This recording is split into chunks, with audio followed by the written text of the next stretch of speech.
Você já deve ter ouvido gente por aí dizendo que a doença causada pelo novo coronavírus, o Covid-19, é só uma gripezinha. Se você está acompanhando minimamente o noticiário, deve saber que não há nada mais falso. Aliás, nem mesmo uma gripe pode ser considerada só uma gripezinha. É uma doença que pode se apresentar de forma grave e até matar em um quadro de síndrome respiratória aguda grave. Eu sei, são muitos termos e às vezes a gente faz certa confusão entre eles. Esse vídeo é para a gente conversar um pouco sobre as chamadas síndromes gripais e, principalmente, suas formas graves, que podem ser causadas, entre outros agentes, é claro, pelo vírus influenza ou pelo nosso novo conhecido, o coronavírus. Fica comigo que depois da vinheta a gente desembola essa sopa de letrinhas.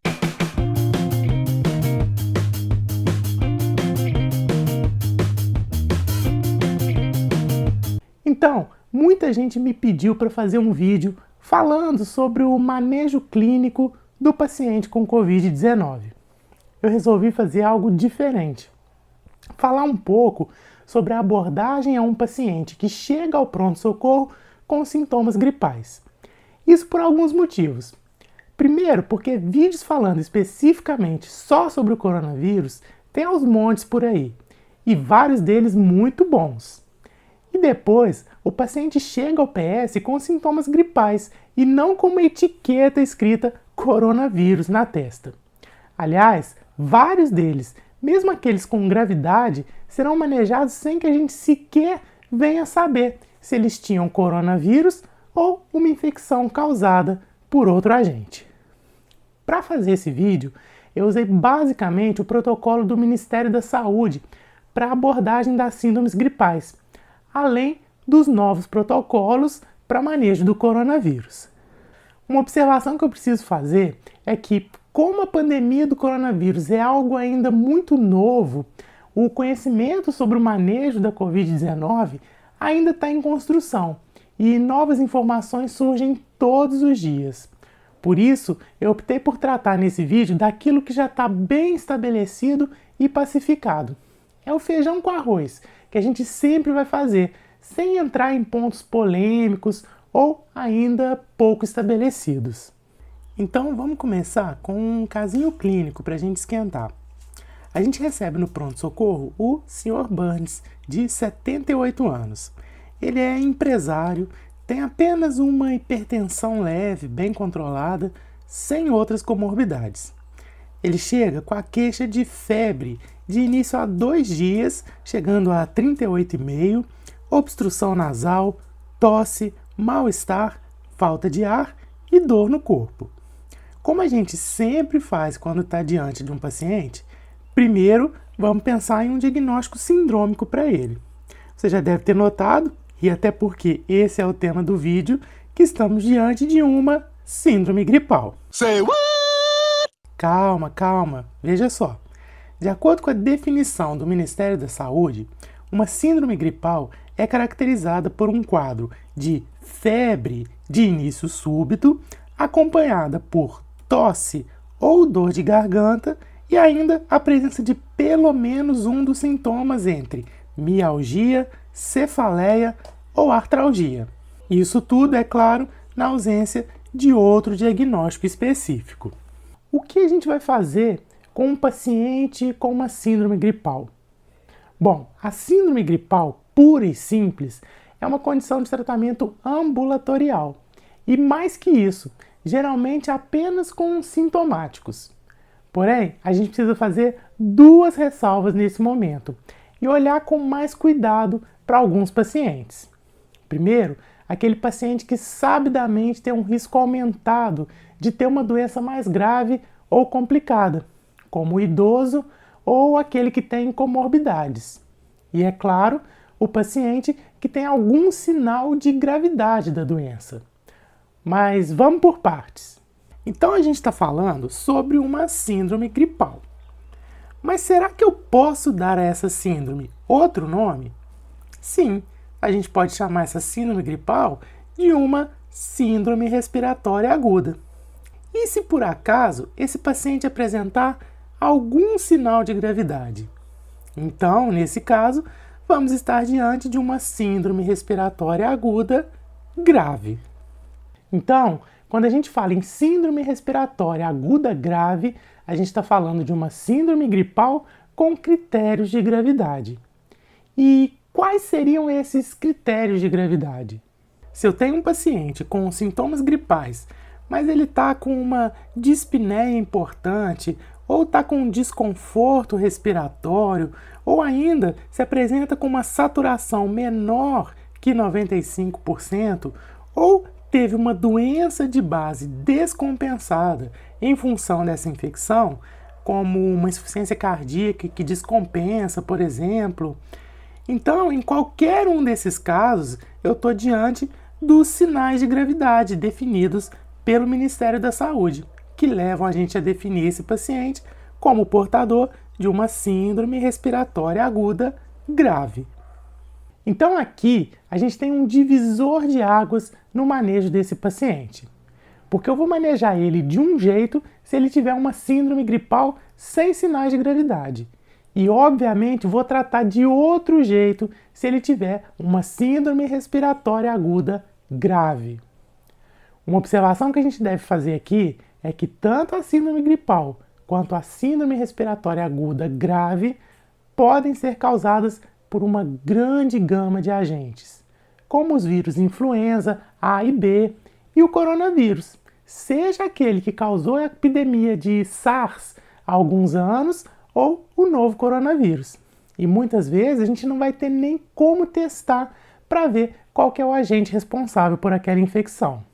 A gente sabe, por exemplo, que pelo protocolo atual do Ministério da Saúde, só são testados para Covid-19 aqueles pacientes com sinal de gravidade, ou seja, síndrome respiratória aguda grave, que vão ser internados.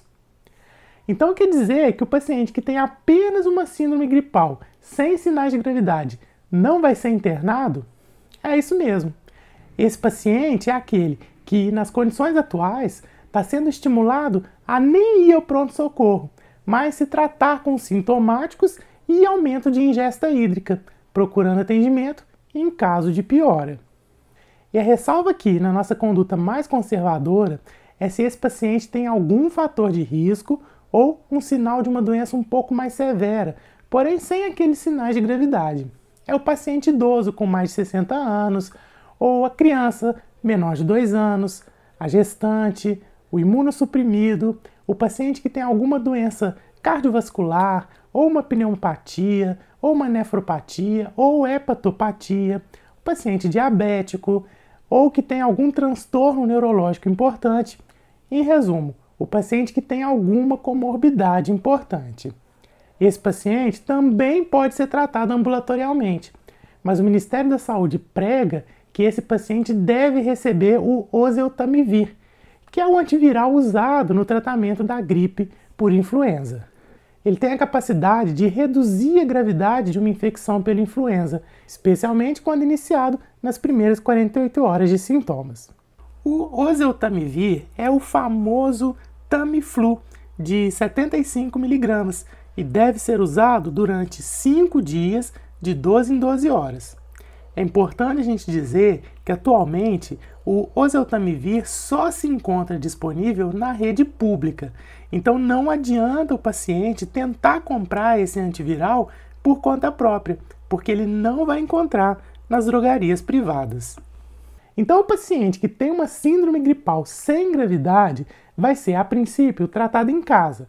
E se ele tem algum fator de risco, eu vou usar o oseltamivir, porque caso a infecção dele seja por influenza, como H1N1, por exemplo, isso vai tornar o quadro dele menos grave e com evolução mais rápida. Nota que para esse paciente, a princípio, eu nem preciso pedir exames complementares, se ele não tem algum sinal que me alerte, porque isso não alteraria a nossa conduta, a não ser que a gente estivesse desconfiando que esse paciente tenha outra coisa que não uma síndrome gripal, como uma pneumonia bacteriana, por exemplo. No caso do nosso paciente, o Sr. Burns, a gente já sabe que ele merece pelo menos um oseltamivir, porque embora ele tenha comorbidades leves, ele se encontra no grupo de risco por causa da idade. Mas peraí, será que é só isso? A gente ainda não examinou o Sr. Burns para saber se ele tem algum sinal de gravidade, apesar dele relatar para a gente que não está com falta de ar nem com desconforto respiratório. No exame físico do Sr. Burns, a gente vê um paciente em regular estado geral, corado, hidratado, anictérico, apesar do que a gente está vendo aqui na imagem, e um pouco cianótico. Digno de nota ainda, uma frequência respiratória de 30 incursões por minuto com estertores difusos nos 2 pulmões e uma saturação de 87% em ar ambiente. Opa! Não é que o Sr. Burns tem sinais de gravidade que o colocam na categoria de uma síndrome respiratória aguda grave? Agora, a coisa muda de figura e esse paciente vai ganhar uma internação. Ah, João, mas você está inventando isso. Não tem como o paciente não se queixar de dispneia e tá com uma frequência de 30 e saturando 87. O pior é que tem, viu? Eu mesmo já vi algumas vezes paciente absolutamente sem queixas e cuja única alteração no exame físico era uma frequência respiratória aumentada. E esses pacientes às vezes pioram e muito e em pouco tempo. E existem relatos agora na pandemia do coronavírus de pacientes que chegam ao atendimento sem dispneia e saturando 70%, 80% e taquipneicos. Então, valorize o exame físico para não comer bola e perder uma situação potencialmente grave. Então, olha aqui, o básico que a gente vai fazer para esse paciente que vai ter que ser internado. Oseltamivir, que a gente vai iniciar, mas pode até suspender se por acaso esse paciente for testado e der positivo para a Covid-19. Antibiótico terapia, na maioria das vezes a gente vai fazer, porque não vai ter como ter certeza que não tem uma infecção bacteriana. E pode até ter uma infecção bacteriana secundária a uma infecção viral. Hidratação venosa, até aqui nenhuma novidade. Exames, tanto de imagem quanto de laboratório, e a gente já vai se aprofundar nisso já já. E a oxigênio-terapia. Mas espera aí. Oxigênio para todo mundo? Não! Claro que não. Mas por quê? É só um oxigêniozinho, coisa boba. A gente já coloca oxigênio em quase todo mundo que chega no PS mesmo. Mas não devia. Sabe por quê? Primeiro, porque o oxigênio é caro. Ah, João, mas agora vai fazer miséria? Não é isso. É que o oxigênio é realmente muito caro. E se usado de forma desnecessária, é um baita desperdício de dinheiro. 1 litro do oxigênio que sai no catéter ou na máscara do paciente custa em média R$10. Coloca aí um cateterzinho bobo com 5 litros de O2 por minuto, correndo aí durante 24 horas. São incríveis R$72 mil. É o quê? Mas ok, não vamos falar de dinheiro. Do mesmo jeito que hipoxemia faz mal e muito, excesso de oxigênio também faz. Tem montes de estudos mostrando isso, associando inclusive a hiperoxemia a aumento de mortalidade intra-hospitalar. Ainda está achando que é só um oxigêniozinho de nada? Pois é. A gente tem evidência do benefício de uso do O2 com saturação menor que 90% e fraca do uso quando a saturação está menor que 92%. E mesmo quando a gente inicia a oxigênio-terapia, o nosso alvo é uma saturação de 96%. E se a gente obtém mais do que isso, vale a pena reduzir a FiO2. E vale lembrar que em alguns pacientes, classicamente aquele com DPOC, por exemplo, a gente tolera saturações menores. Aliás, esse paciente não tolera saturações maiores. Então, nesse paciente, a gente aceita e tem como alvo uma saturação entre 88% e 92%. Em tempos de Covid-19, a AMIB, a Associação de Medicina Intensiva Brasileira, tem um protocolo bem definido para a oxigênio-terapia, que vem sendo seguido por diversas instituições pelo país. A gente precisa lembrar que a Covid-19 ainda não tem um tratamento específico. Então, a base do tratamento é a oxigênio-terapia e as medidas de suporte. Apesar do que a gente já falou sobre alvos de saturação, a AMIB recomenda oxigênio-terapia e internação para o paciente com saturação menor que 94%. E só por isso esse paciente já merece uma gasometria para guiar a nossa conduta.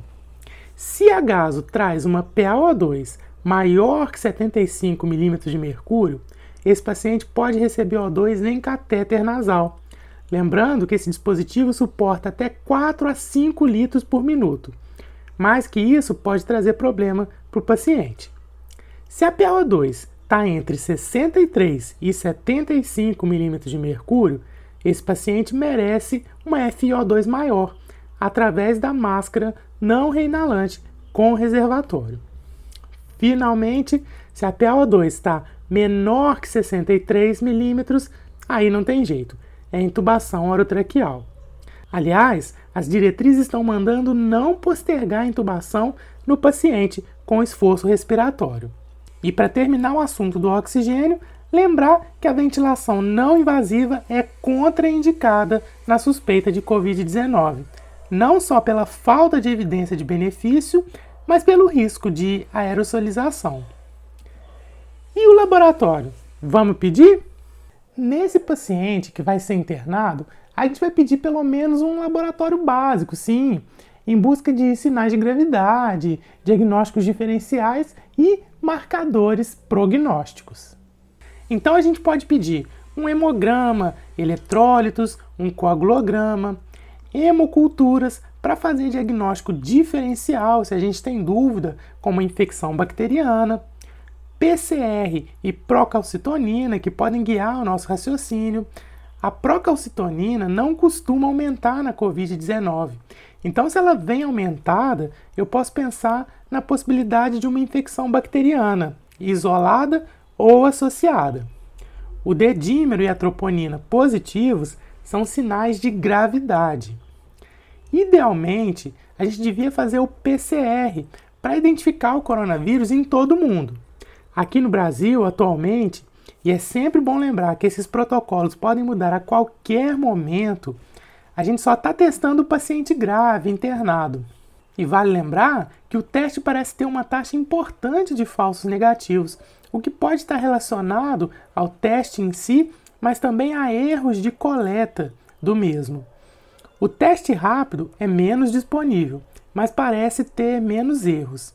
E a gente pode fazer o PCR para identificar o H1N1, embora também não seja um teste tão disponível. E chegou a hora de falar dos exames de imagem. Calma, que nem vai doer. A radiografia de tórax tem baixa sensibilidade. Muitas vezes não vai mostrar nada ou vai ter um infiltrado discreto, bilateral. Ela vai ter mais valor para avaliar a evolução da doença. E a tomografia? Bom, a gente tem 3 padrões principais que podem aparecer na tomografia de uma pneumonia viral causando síndrome respiratória aguda grave. E, embora venha sendo dito por aí, não são patognomônicos de Covid-19 e podem aparecer também na influenza, por exemplo. O famoso padrão de vidro fosco é esse padrão que a gente está vendo aqui, em que a imagem está mais branca, mas é um branco meio esfumaçado, você consegue ver os vasos aqui no meio do padrão, né? Ele aparece quando a gente tem um infiltrado que preenche parcialmente os alvéolos. É o que a gente vê nessa segunda imagem. Olha como a gente consegue ver os vasos mais brancos no meio do infiltrado.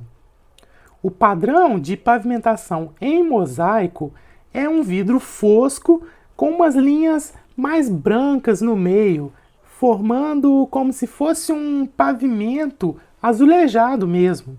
Essas linhas são os septos interlobulares espessados. Finalmente, o padrão de consolidação. Dá para a gente diferenciar bem. É uma imagem branca, completamente, totalmente hiperatenuada. Nela, a gente já não vê vaso no interior. É bem fácil de diferenciar do vidro fosco. Ela representa um preenchimento completo dos alvéolos. É importante notar que na Covid-19, esses padrões vão aparecer mais nas regiões periféricas dos pulmões, geralmente bilateralmente, principalmente nos lobos inferiores e na parte posterior dos pulmões. Isso vai ajudar, inclusive, a pensar mais ou menos em Covid ou outras doenças que causam vidro fosco, como H1N1, por exemplo.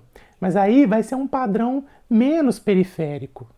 Por fim, a gente tem que lembrar dos critérios de internação desse paciente em UTI, que são, na verdade, os critérios de gravidade de qualquer doença que levam a demandar cuidados intensivos. São eles o choque, a disfunção de órgãos, a insuficiência respiratória que não responder à oxigenoterapia não invasiva e precisar de uma ventilação invasiva com intubação, por exemplo, e um paciente instável hemodinamicamente. Finalmente, vamos resumir tudo que a gente falou. Chegou um paciente com sintomas gripais, que são febre, tosse, dor de garganta e mais mialgia, cefaleia ou artralgia. A primeira pergunta é: tem sinais de gravidade? Quais são eles? Dispneia ou desconforto respiratório, saturação menor que 95% ou descompensação de um quadro de base. Se ele não tem nenhum desses sinais, esse paciente pode ser tratado ambulatorialmente, com observação, hidratação e sintomáticos. Se esse paciente tem uma comorbidade importante ou é idoso, eu adiciono o oseltamivir. Agora, o paciente que tem sinais de gravidade e vai ter que ser internado. O paciente internado, além do oseltamivir e antibiótico terapia, vai precisar de alguns exames laboratoriais e de imagem e de oxigênio terapia, desde que tenha saturação menor que 94%. Esse paciente vai merecer, no seu pacote de exames, ainda uma gasometria, que vai definir a estratégia da nossa oxigenoterapia. Lembra, se a gasometria trouxer uma PaO2 maior que 75, o oxigênio pode ser oferecido em catéter nasal. Se tiver entre 63 e 75, vou colocar esse paciente em máscara não reinalante. E se for menor que 63, esse paciente merece uma ventilação invasiva, com intubação. Por fim, se esse paciente está chocado com disfunção orgânica ou insuficiência respiratória, esse paciente vai ter que ser internado em UTI. Bom, gente, como eu falei, a ideia desse vídeo era dar uma geral na conduta inicial de uma síndrome gripal. Claro, dando uma ênfase na infecção pelo coronavírus, que é o que é mais importante nesse momento. Esse vídeo nem de longe busca esgotar o assunto. Na verdade, ele é mais um pontapé inicial. Como vocês viram, essas infecções não têm ainda um tratamento específico. E no caso do coronavírus, nenhuma vacina a gente tem ainda. E é por isso que as medidas de isolamento social são tão importantes. Vamos salientar isso com os nossos pacientes e a gente mesmo, se possível, deve respeitar a quarentena. E falando em quarentena, você viu a minha camiseta desse vídeo? Essa camiseta, produzida especialmente para o momento que a gente está vivendo, é um produto da Dragon Store, a camiseteria virtual parceira do Medicanal. Você que sempre perguntou nos comentários de onde vêm as minhas camisetas, a Dragon Store é uma das respostas. Eles têm um monte de camisetas muito legais, voltadas para quem curte cultura pop, games ou simplesmente camisetas legais. Não deixa de visitar o site deles para ver o catálogo da marca, que está sempre em expansão. E você que acompanha o Medicanal tem mordomia lá na Dragon Store. Se você usar o cupom MEDICANAL10, você tem 10% de desconto na sua compra. É imperdível! O link para o site da Dragon Store está na descrição do vídeo aqui embaixo. Então é isso. Eu espero que vocês tenham gostado do vídeo. Se você gostou, dá um joinha aqui embaixo e se inscreve no Medcanal para ser avisado de todas as nossas atualizações. Ah, indique esse vídeo para o seu amigo, para o seu colega, que você acha que vai gostar desse vídeo. Isso é muito importante para a manutenção e o crescimento do canal.